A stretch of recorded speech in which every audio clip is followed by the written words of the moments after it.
here it is. The Kawasaki Ninja ZX6R. What a freaking beast. 2008 model. It's quite aged. It has done its time.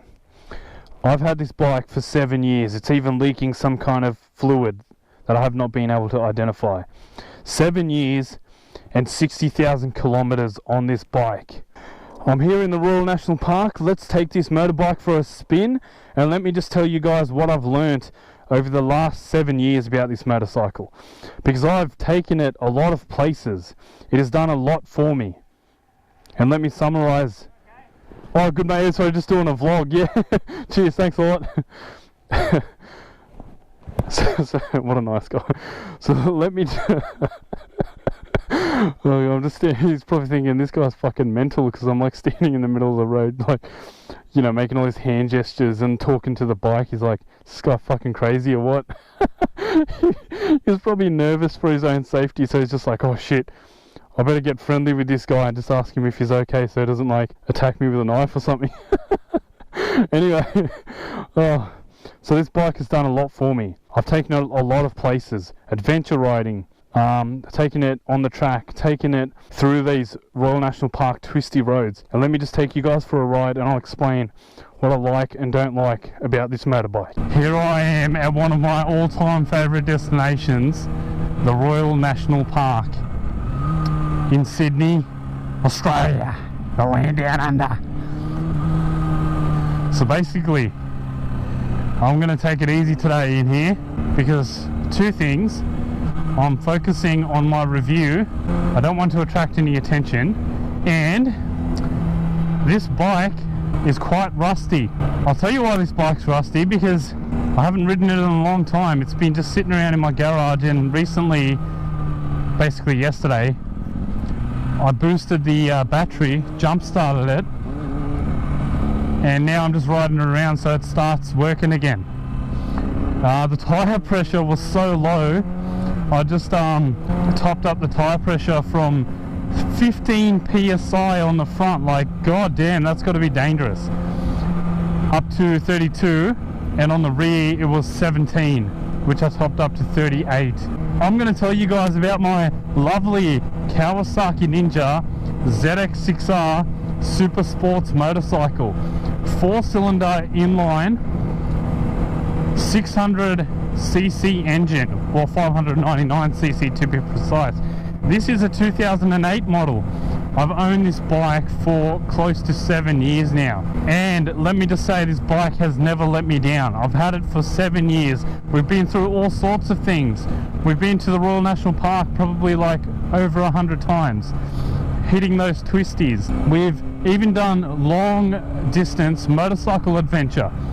Once, where I rode 4 hours outside of Sydney, and basically that trip didn't end too well.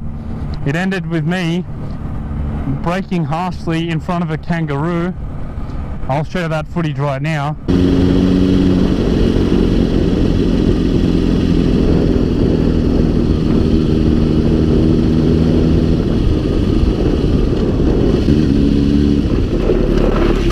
Oh, Jesus Christ. Kangaroo.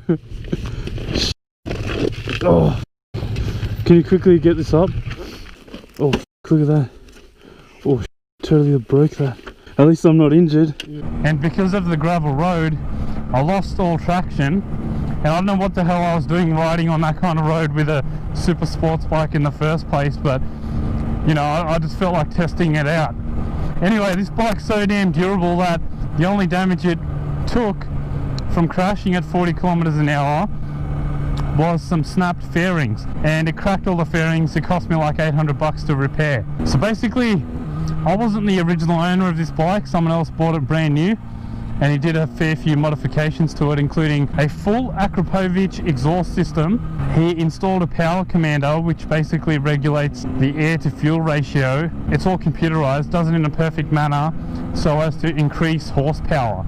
So essentially this has gone from 101 horsepower up to about 110 horsepower. Now that's nothing to compare to the current day ZX6R, which is ZX636, 636cc, 4-cylinder inline engine that produces about 115 horsepower. Now that is freaking impressive. Man, this bike just cruises through the speed.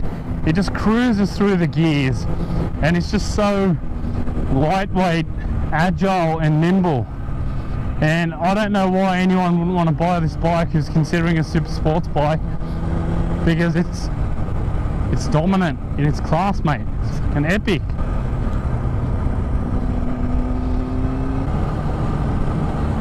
Oh, what a drop. I really want to take it easy on this bike because I haven't ridden it in so long, man. And it brakes the I really need to get it serviced. This does not have ABS. This is that old that this was before ABS existed, this bike. The engine's chugging away as though I just bought it, like it was just manufactured. That's how solid and reliable this engine is. Like, come on. The suspension on this thing, it's quite stiff, but I mean, that's what you want with these kind of bikes. The clutch is pretty stiff as well. I don't know if that's because the previous owner had aftermarket clutch levers and a brake lever installed. It's a 10-year-old bike. It's got a digital display that displays speed. It's got a gear indicator, the odometer. It's got the engine temperature. It's an air-cooled engine, so I mean, when you get over 100 degrees Celsius, the fan turns on. The fan kicks in just to calm down and cool down the engine. It's got the time on it, which isn't set correctly, and then obviously it's got the rev meter. Buttons on this thing are quite tactile. I love the kill switch. You really know when you accidentally hit the kill switch. It's actually got a timer on this thing for racing, so although this is 10 years old, it's got a bit of tech in it. So you just basically turn this thing. How do I operate it? Oh, you go. So start, stop, duff. Oh, well, I think it's broken, but it's supposed to have a timer on it. That's a start, stop. Then it's got the self-starter down the bottom. And then you got the indicator. You got the low, high beams. Here in Australia, we don't believe in being able to turn your headlights off. It's not allowed for safety. I mean, I've got nothing against that. And then it's got your horn, which sounds quite nice. Music power! 2 fingers pop up!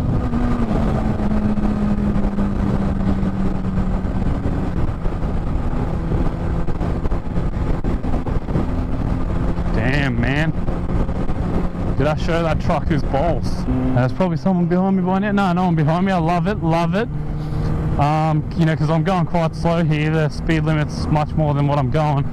The speed on this display is a lot more than the bike's actually going. So that's obviously because it's a really old bike and it's just been lying around. I've really neglected it.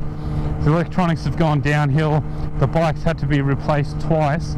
I know looks are always subjective, so this is just my personal opinion, but the looks of this bike are what originally drew me to the bike. So I was originally looking at the Yamaha R6, the Suzuki GSX-R 600, the Honda CBR 600, and the Kawasaki Ninja ZX6R. And the reason I chose this bike is because it looks so good at the time. Now obviously the latest modern bikes look much better than this old thing, but the bike's looks are what drew me to the bike in the first place. Excellent acceleration, excellent top speed. I believe it's like 280 kilometers an hour. The acceleration 0 to 100 in like 2.5, I would say 3 to 3.5 seconds, just to be safe. It looks great. It handles like a beast. It's not too comfortable, but super sports bikes aren't supposed to be comfortable. The seating position's great. Just there's nothing to not like about this bike. And it just sounds great with that Akrapovic full existum. Well, full existum, the hell's that? With that Akrapovic full exhaust system. So wow, there's my fuel bill. $21.31 for a full tank. Not too bad. 12.43 litres. I think it's got a 14 or 15 litre fuel tank, so I didn't have much left. You may be wondering, and you would be quite foolish in even entertaining this thought, can the Kawasaki Ninja ZX6R keep up on the highway? I mean, it only has a top speed of 280 kilometers per hour, and it's got 101 horsepower here and 115 horsepower if you're riding the ZX636. So how does it do on the highway? I mean, I'm now in 6th gear and I'm cruising on 100 kilometers per hour, also known as 60 miles per hour, at just below 6,000 RPM. And the red line is at above 16,000 RPM. So it's quite comfortable on the highway. And when it comes to stability, because of its quite wide rear tire, it has no problems stabilizing itself on the highway. I mean, it's so stable that you can basically just let go of the handlebars and it will continue going forward, as most motorbikes will anyway. Because of its aerodynamic design, it really deflects the wind quite well. And this little windscreen here, little windshield, also does a great job at deflecting the wind, and I don't really feel it at all. And the great thing about that is it makes cruising at high speeds really comfortable and really easy. And a lot of people will be like, oh, imagine what it feels like riding on a motorbike at 250, 280 kilometers per hour. And the answer is, on a bike like this, it's not scary at all, because the bike is so stable and so well designed to handle those speeds. Anyway, so thanks for watching, guys. I hope you guys enjoyed this epic 7-year ownership review of this solid, reliable, dependable beast of a motorbike, the Kawasaki Ninja ZX6R. Make sure you guys subscribe. I always screw up.